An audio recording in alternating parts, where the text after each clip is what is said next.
To say that there's one actual moment that sticks out, it's very tough. There's a few for me.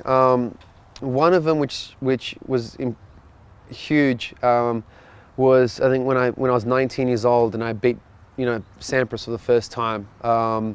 It was at the Australian Open. It was a night match in the third round, and I'm from Melbourne. I grew up and trained in that tennis centre.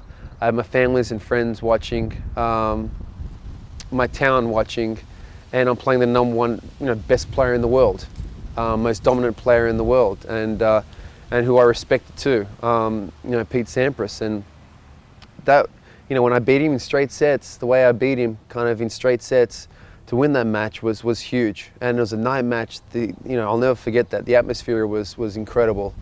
That was one of them.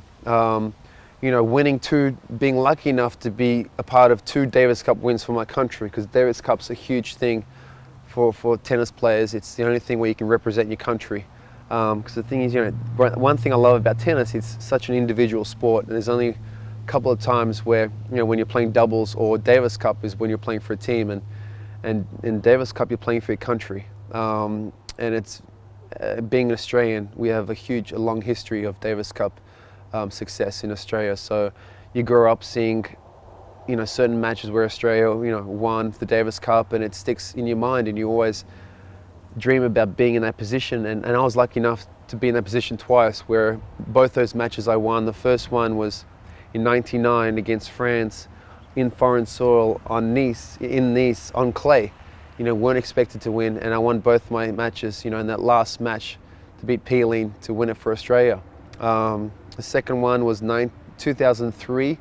In the finals we play Spain, hometown, Melbourne Park, on grass. So now we're expected to win. But Spain, is an amazing tennis nation, and I ended up winning that last match, and I beat, Ferrero, Juan Carlos Ferrero in the final.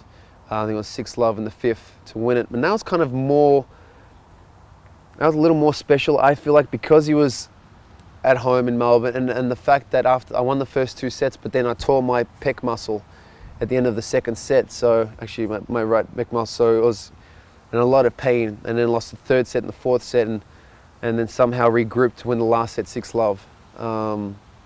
So that was, incredibly special, and I have, lost in the final of the US Open in 1999 and the final of Wimbledon in 2003. So they were very special moments, for me, and winning a Master Series in Indian Wells. There's a few that I'm very proud of.